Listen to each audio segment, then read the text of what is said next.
Okay, so let's start with the programming. So first of all, thank you so much for coming here. One of the first questions that people ask us is, what is the Juggernaut? So we are a new media company. We officially launched in February, and our mission is to kind of elevate South Asian stories. We started because we were noticing that too many journalists or publications were kind of minimizing or kind of mistelling South Asian stories, whether it's focusing on people walking barefoot, or whether it's not really thinking deeply about what's going on in the region, or whether it's kind of conflating all South Asian Americans into one, or focusing on one or two demographics. So our mission is to change that narrative. Our mission is to diversify journalism. Our mission is to make sure there isn't parachute journalism and people saying cashmere on podcasts, because we don't do that. And our mission is also to help elevate everybody else who's trying to raise South Asian culture in a thoughtful way. So we're really glad you're here because this is part of our mission. And I'm really excited to introduce our speaker today. He is an award-winning author.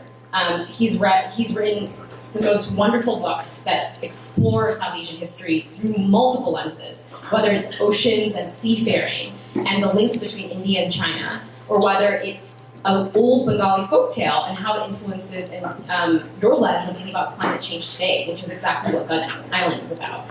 I call him the biggest connector of all time in terms of a literary connector. When you read his books, you will learn everything about each word, each age in history, and how we're all connected and essentially part of humankind. And so it's with great honor I want to introduce Amitav and have him join our stage today. Thank you so much for coming.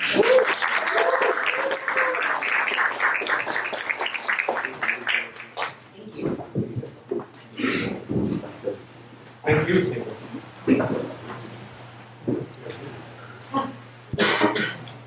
Thank you so much for coming. Thank you, Snigdha. It's such a pleasure to be here, such a pleasure to be with all of you. It's kind of an extraordinary thing. Snigdha was in college with my daughter, and now I find there are many other people who went to college with my daughter. And friends of my son, so it's an amazing kind of experience. So thank you all so much for being here. I mean, the conversations I've had already indicate to me that these are real sort of power South Asians. So I think you've done a great job, Snigdha, in bringing such an extraordinary group of people together. Well, I have to say they were all drawn by the fact that you were speaking. So I had a very easy time convincing them to come. I don't know how many of you have read Gun Island, but there's a quick teaser here. But I'm going to get to the chase for what's been top of mind recently because of this very young woman named Greta Thunberg. She's just brought back climate change as a thing that people should care about. And it's always been something we should care about. And Gun Island really kind of explores that in a very meaningful way. I'd love to ask you, why tackle climate change? We've talked about this multiple times through a novel. And what would you tell Greta Thunberg? Well, Greta Thunberg and I are Twitter buddies. I think she's an amazing person. I mean, really just this amazing kid who brought this stuff to the world's notice. And, she's gained a kind of traction on this, which is kind of astonishing. But I think we have to remember that the sort of traction that she's gained is because she's very deeply planted in a certain kind of Euro-Christian narrative, which is Joan of Arc or Our Lady of Fatima. The child has the vision and then castigates the world and so on. I mean, all of that is good. I don't think there's anything. I'm not saying anything critical here. If she can plug into those narratives in order to push what she's saying, I think it's a great thing. But she has really changed, the narrative very profoundly. And I think it's a very important thing because certainly in India, we are just, or throughout South Asia, we're just hurtling towards disaster. Anybody can see that. And anybody who follows it closely can see that. It's not just climate change, it's environmental impacts of so many different kinds. I mean, it's not me, it's the Niti Aayog, the government's a government body that says Delhi is going to run out of water next year. I mean, basically within 12 months. And we see this scenario unfolding all around us. It's a catastrophe. It's good. As you were kind of thinking about bringing Gun Island to the world, you said this was one of the fastest books you ever wrote. And a lot of the questions came in from all of you all. What is your writing process exactly? I wish I could say there was something exact about it, but there isn't. I basically get up in the morning and I go to my desk and I work through the day, and then there are things that you have to do, like interviews and so on. But I just work. I mean, I work like I think everybody else has 9 to 5 days. Let me get specific. Do you use Microsoft Word? Do you write by hand? Do you edit as you write? Do you write first and then edit? I write my first couple of drafts by hand. The first draft I do by pencil. You have to remember that I'm of that generation who learned their letters by writing on slates. Have any of you ever seen a slate? So I learned to write with a chalk on a piece of slate. I made the transition to computers when I was in my late 20s, early 20s. But I guess I've never gotten completely used to it because I do write my first drafts by hand, and then I moved to computers. I used to love this old program called WordPerfect, which works so very well, but Microsoft bought it up and destroyed it. And I was just actually in Seattle visiting the Microsoft campus, and the woman who runs the whole office setup is a young Indian. Yeah, very impressive. She looks like she's maybe 25, but she's actually perhaps a lot older, much older than that. And we had a very interesting conversation. I told her all my grievances with Microsoft Word. And she said she's going to try and fix them. But I never heard back from her. Who and what is your inspiration? I don't think that I have any one source of inspiration. I think it comes from many. I mean, each book is different. With this one, actually, what happened is that I started. I was lucky, because I hated learning Bengali as a child because I was learning Bengali at a time when people were very strict and they would hit you on the knuckles with a ruler if you got the wrong kind of sh and so on. And the spelling seemed impossible to me. Everything seemed impossible. But my parents kept at it, so I learned Manga. And I feel very lucky now that I did because I started rereading some of the old classics which are not translated. I'm talking about medieval classics, 13th, 14th, 15th centuries, the Mangal Kavyas, which are like devotional poetry, but actually they're more like novels. They're wonderful stories about all sorts of extraordinary and wonderful things. And this book was directly inspired by one of those stories. So are we going to see any translations coming from you soon? Well, I'm very happy to tell you that one of these stories, that is, there's a sort of Mangal Kavya about a goddess. I don't like to use the word goddess because it suggests the wrong thing. A kind of supernatural being in the Sundarban, which is the huge mangrove forest. Her name is Bon Bibi, and the story of Bon Bibi really rules the lives of people in the Sundarban. And there are these 2 or 3 narratives about it, and I've adapted them as a children's story. But I think it's not just a children's story. So yeah, I just finished that, and I don't know when it's going to be out, but soon I hope. That's amazing. We can't wait. When you think about, and then I'm going to go back to the inspiration point. A lot of people are reading you for inspiration. And when you think about the kind of the younger class of writers coming up, is there someone that excites you? Is there someone you really think about and think, wow, like this person is really producing something incredible? Not among your peers. You can't pick your peers. No, but every day I meet people who are writing amazing books and amazing stuff. Raghu Karna, who just won the Wyndham Capital, I think he's just an incredibly talented writer. There's just a sort of overflowing of talent in South Asia. It's a curious thing, if you think about it, until the 60s and 70s, an Indian who wrote in English was regarded like, a dog that was trying to sing. It was that kind of thing. People just regarded it as weird. But in the last 20, 30 years, what's happened is that it's just sort of unleashed, if you like, this enormous sort of outpouring of talent.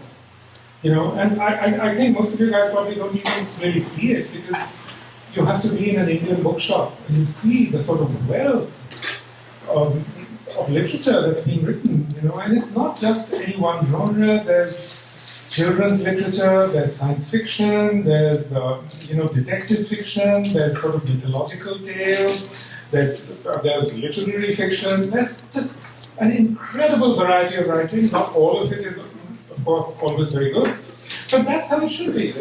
That's what you would see in a bookshop here. That's how it should be.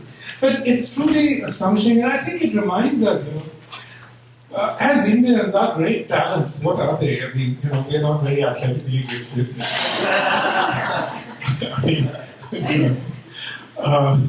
We can maybe win in cricket because very few other people play it. But really, our great talent since the beginning of Indian culture is telling stories. The Panchatantra is the second most translated book after the Bible. I didn't know that. Katha Sarit Sagar, the Mahabharata. Basically, such influence as India has ever had has come through storytelling. That's always been the case. So in some way, I think we are reclaiming, some sort of civilizational place in the world by telling these stories. So in your stories, you take us across time, you take us across history, you take us across multiple countries. One of the members in our audience wanted to know, will you ever take us and just keep us in America? That's one of your stories. Well, a part of the story is in America. But look, I think, what I'm trying to do with this book, and I think what I'm going to be trying to do with everything I write from now on is, address the realities of the world we live in. And the realities of the world we live in are not in one place. It's in multiple senses that this is true. For one thing, none of us have lives that are rooted in one place. I don't think there's a single person here who can say they've never lived a part of their life outside New York, All our lives are like that and have been since we were children. My life was like that since I was a child. My father had a job that took him to many different places. We were always moving.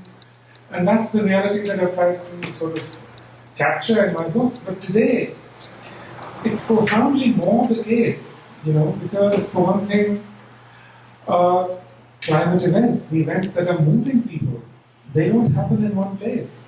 These sort of great catastrophes that we see unfolding around us, they're not particular to one place. In this book, in order to write this book, Gun Island, I spent quite a lot of time in Italy interviewing South Asian migrants. Because what struck me very much in 2015, 2016, when this huge so-called migration crisis was unfolding in Europe, I kept looking at the pictures, of these guys crossing, and they were almost 90% guys, crossing the Mediterranean in these rickety boats. And, the media narrative was all about refugees from Syria or Iraq or Afghanistan or Sub-Saharan Africa. But I could just tell from the pictures that a very large number of them were actually South Asian. especially Bangladeshi. You know, if you're a Bengali, you recognize the faces. You know, and I could tell they were Bangladeshi. Even, you know, if you look at pictures of those Libyan slave camps that became very well known at a certain point, you'll see that many of them are actually Bangladeshis. So I began to wonder, you know, what's going on? Why is this happening? So I spent quite a lot of time traveling around Italy, going to these refugee and migrant camps, interviewing them. And it's actually the case, you know, that the second largest group of people arriving across the Mediterranean, making this incredibly dangerous journey, are South Asians. Largely Bangladeshi, but also many Pakistanis, and a certain number of Indians also. This is my last question from me, and I really want to open up to everybody else because that's the fun part. It's a small group. You know, Amitav, you've accomplished so much, and looking forward, you know, writers today, you know, I've been hearing the talks that they feel a certain heightened sense of responsibility, whether it is because of the world we live in right now, whether it's because of the political environment we live in right now. But at the same time, I think Amartya Sen said in this New Yorker interview that he can't do it all. He can't fight every single fight. He can't talk about Kashmir, and then he can't also fight about, you know, global poverty. So when you think about yourself, what are the mantles you want to take on? What is the responsibility you think you have, you know, for the rest of your career? Like, what will you hold dear that you want to keep fighting for? You know, that's a very good question, because it is actually the case that you know, every single morning I fire up my computer and there are like, you know, so many petitions that they want you to sign on one thing or another. And I think, you know, at a certain point you have to decide on maintaining a certain kind of message discipline. You know, what it is that really concerns you. Because if you become one of those people who's mouthing off on everything, then people just stop paying attention. You know, you just become, you're just placed on a list of the usual suspects who sign everything. And I don't want to do that really. And I must say, just in principle, I never sign anything on change.org or Avaz. Because, you know, I think it's just so reprehensible that these people are monetizing our outrage. You know, I think it's just a completely wrong thing, you know. So I don't do that. But yeah, so in as much as I can maintain some kind of message discipline, I think I really want to focus on these environmental challenges. Because, you know, they're not just environmental challenges. As Margaret Atwood says, you know, this is not a period of climate change, it's a period of everything change. And that's what we are seeing around us, you know. I mean, you look at how much the whole world has been completely destabilized by the movement of fairly small numbers of people. Who would have predicted this? 10 years ago, would any of us have thought that the political systems of Europe and America would be essentially overturned by this? And it's also in India, you know. So,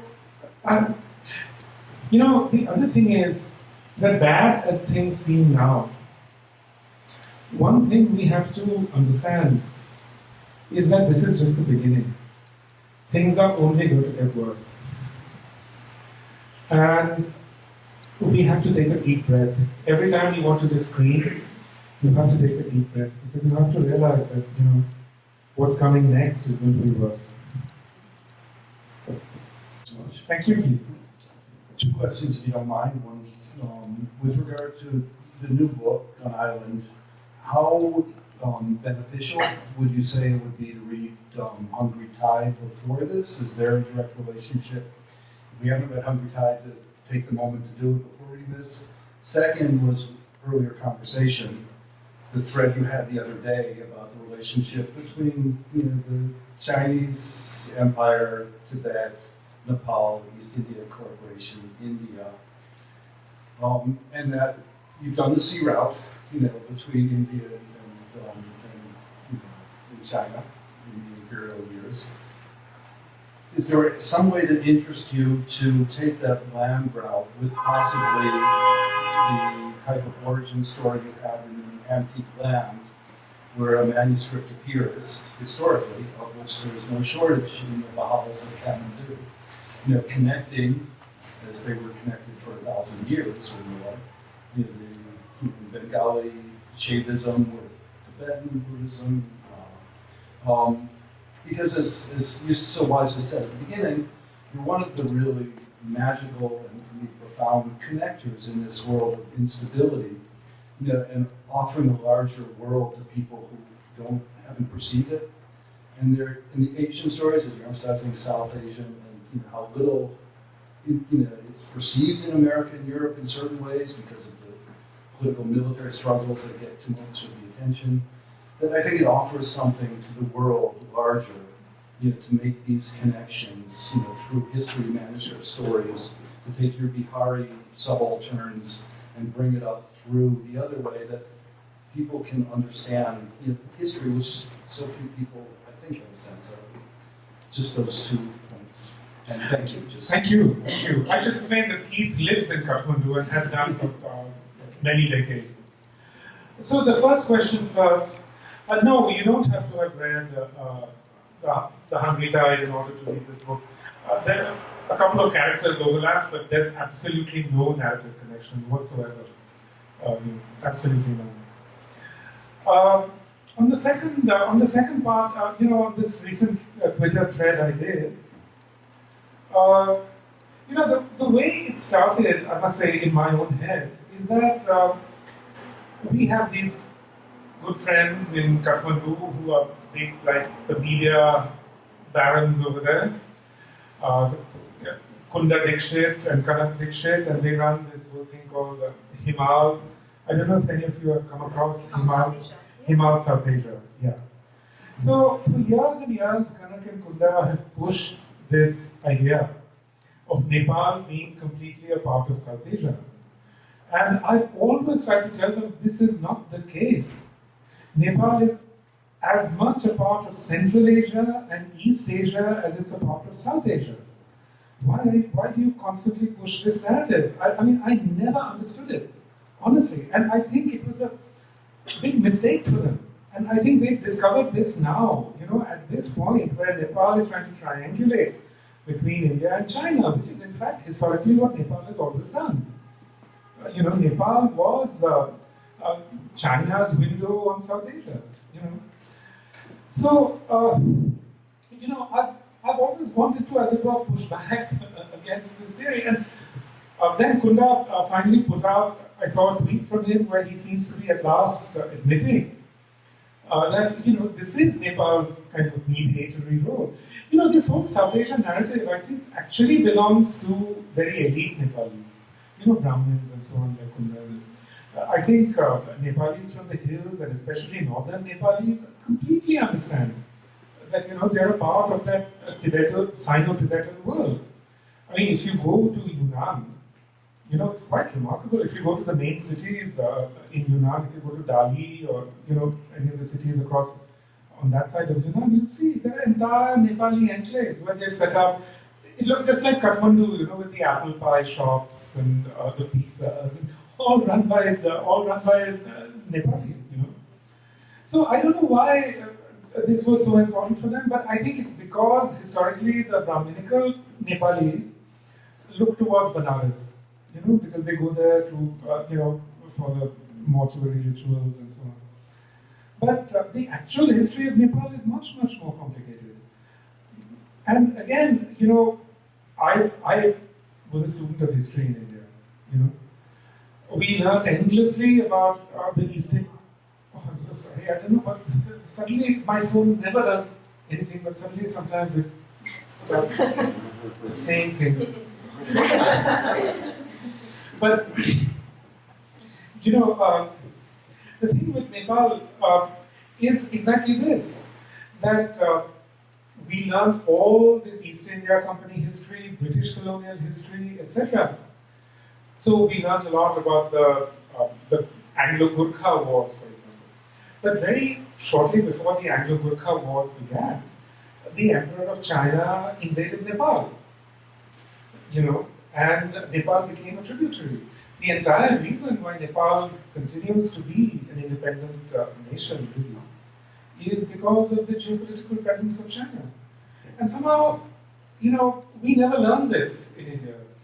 In India, the view towards Nepal is that, it's a kind of accident, they're sort of like a client state of India and so on. Nepal has never been that. It's something much more interesting and important.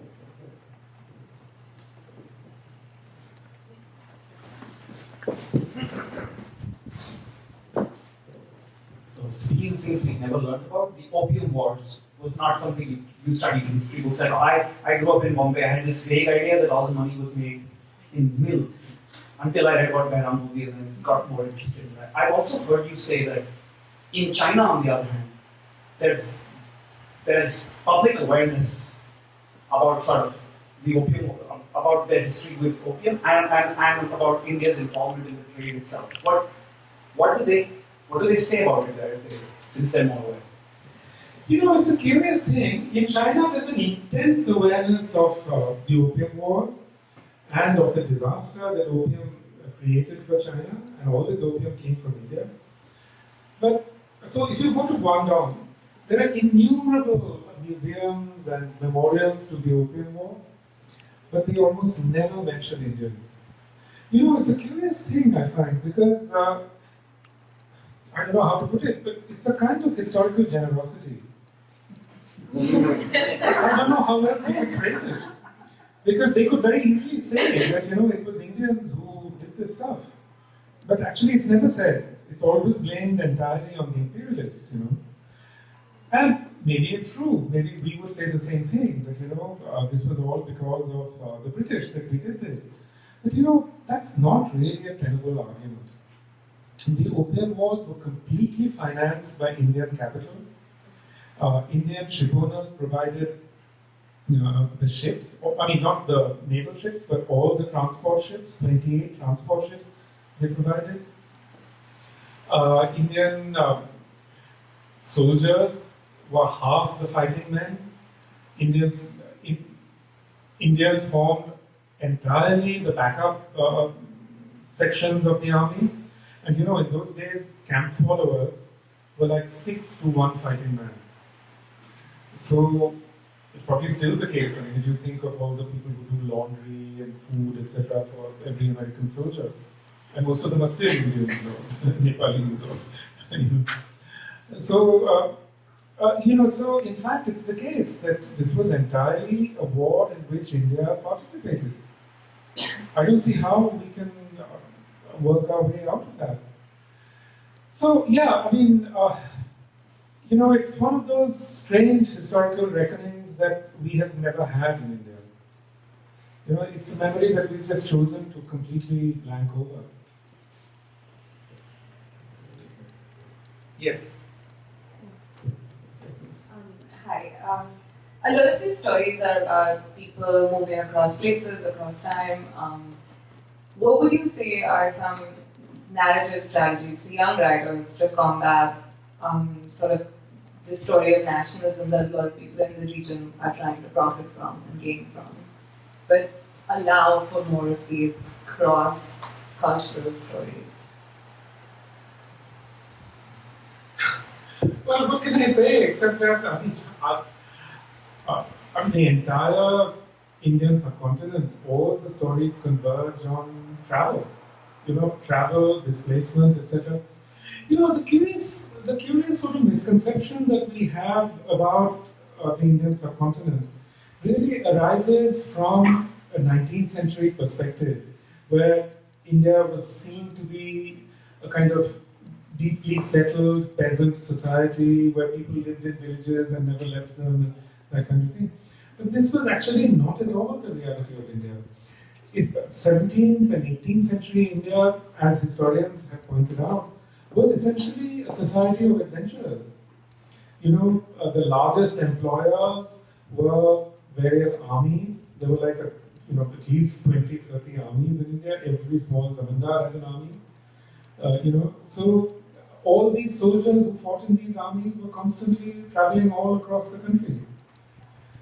So it's actually impossible to present a version of India which I mean, that version of India, which is often presented of a kind of completely settled agrarian society, I think was never the case. I mean, it's something that emerged in the 19th century.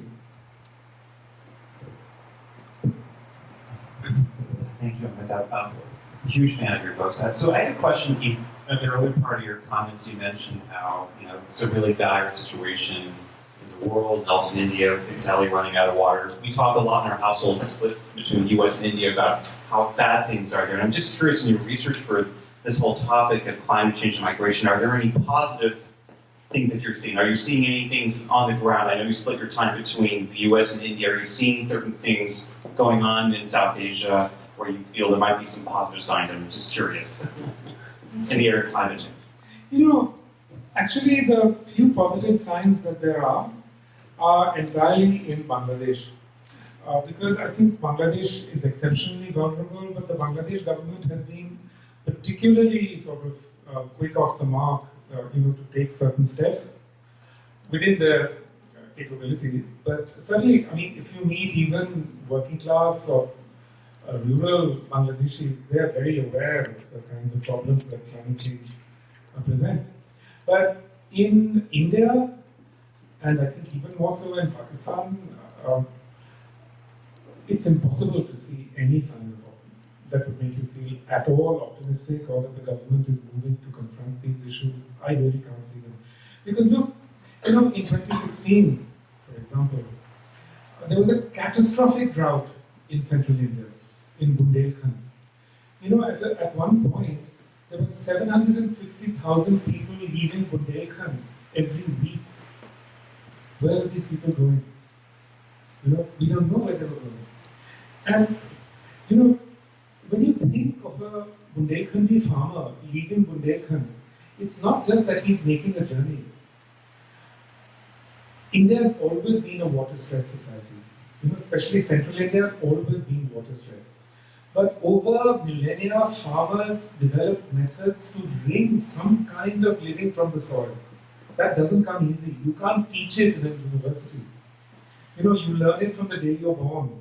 How, what you plant, what you do, all of that you learn. It's not just even that, it's the biome.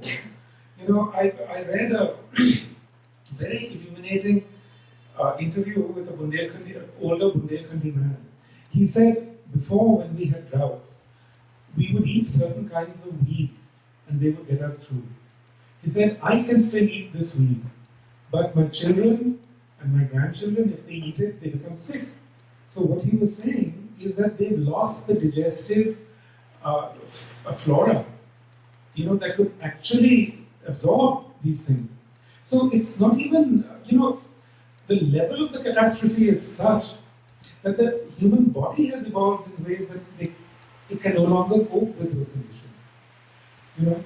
So, there's an unfolding catastrophe across that region. In 2016, Parliament held one single debate or one single hearing on this drought. On 1,000 other things they were yelling their heads off. But on the drought, they had one single hearing. Less than a tenth of the MPs showed up. So what you can see there is a catastrophic failure of governance. What else can you call it? And I don't think you can pin it on any one party or anything. It's just the way that our system has evolved.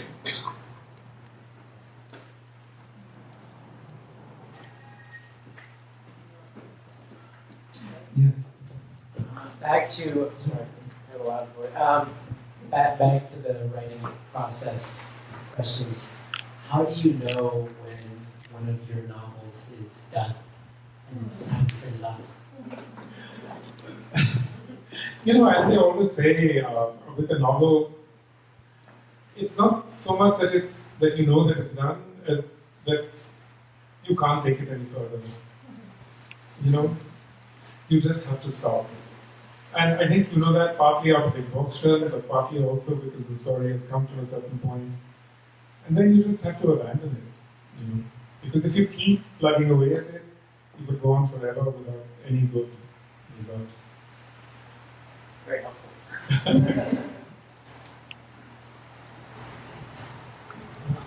touched on some of this already. I'm just curious. I think you mentioned you've been here for about 20 years. What are some other Western media portrayals of South Asian issues, either here or in India, that frustrate you, that you feel are poorly portrayed here?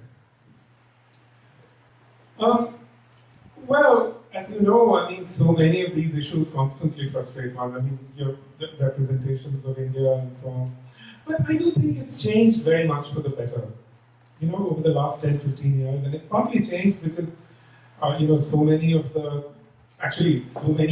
the journalists in America today seem to be South Asian. I mean, every time I open a newspaper, even sort of like rural newspapers and so on, you see South Asian names, you know? Yeah, because I noticed them, yeah. But I think that's made a huge difference. I mean, the fact that, Shomini Sengupta went back to cover India for a long time, and she did a wonderful job, and she's obviously very aware of the circumstances and so on. So I think those things have made a real difference over the last 10, 15 years.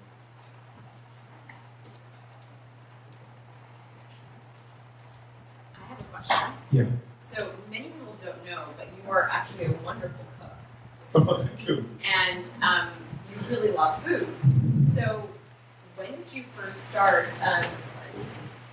When did you first start cooking for just yourself, not for sustenance, and start actually enjoying it? What recipe or what did you start with?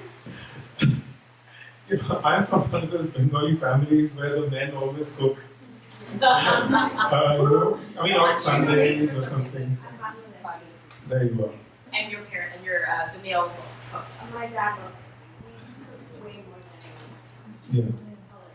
And so similarly, I was the family cook. I cooked, even when I was, a reporter in Delhi and so on. I just like it. I enjoy it. It sort of grounds me, I think,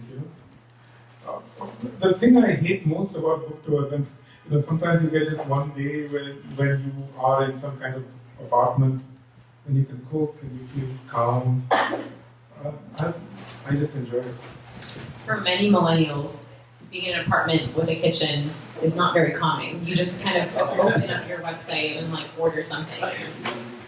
The other question I have, because it seems like I'll be here whenever you guys have questions, but I'm here until then, so you have to deal with me. The other question I have, and something that my parents constantly think about. My parents are very Bengali, and they're also very religious. And the things they fear most, they often say, is they fear that we'll lose language. They fear that we'll lose religious traditions, and they fear that I won't ever be able to cook anything, which is probably partly true.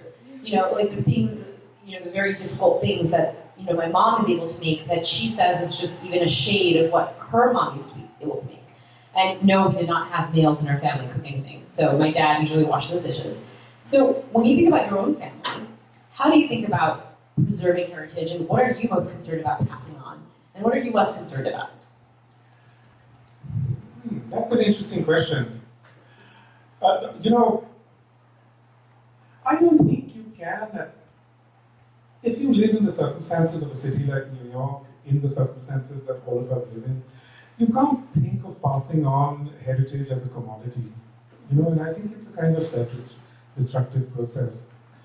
I think it has to be a much more sort of organic thing, So in my family, for example, the one thing we really always insisted on was that the kids would have to have dinner with us. At first it was every day, but as they came into their teens, they resisted more and more, but it would be at least 3-4 times a week. And I would cook, we would all eat together, it was a kind of ritual, and they complained that, because teenagers don't like to do that. And they said, oh, we will never be foodies, we don't care about food. But now, guess what? My kids love to cook. And they take classes in knife skills. And, so it's an amazing thing. Leela, the last person you would expect, but they're great cooks, they make wonderful meals. you have it, guys. You just convince them to have dinner with you every night. That is the answer. Yeah, I think, one of the most important traditions that Indians have is this tradition of commensality, of eating together. And eating in a ritualized way. I really find that, I think one of the most destructive things that happens in America is how people graze, all day long there is stuff in their faces, or they're eating while walking, or, eating while doing this and that. I think it's so unmindful, it really upsets me when I see that. I think it's so important, to have that sense of sharing, breaking bread. Any other questions? Hi. So, Amitav, bringing back the subject to the news of the day, if you read about India in the last few weeks, inevitably it's about Kashmir. Yeah. So I'm wondering how you regard the coverage of Kashmir and the crisis there, and what's going on in Kashmir? I can't really say that I'm any kind of expert on Kashmir, but I find that what has happened is just so distressing and upsetting that I just can't get my mind around it, Because I think, I think we now have across the world a generation of politicians who think there's no price to breaking something. We saw this with Trump, we've seen this with Erdogan, we've seen this with, politicians in India. And, the real price of what is happening today won't be apparent now. It will be apparent 5-6 years from now, And at that point, the people who are responsible, as we've seen, through these last 15 years across the world, the people who are responsible for these disasters just, brush their hands of it and say, oh, no, we managed well enough for the last 3-4 years. Someone else is going to do this. And, I just don't think, I just don't see what is in the future. It's very hard to see what lies ahead for the subcontinent in this regard.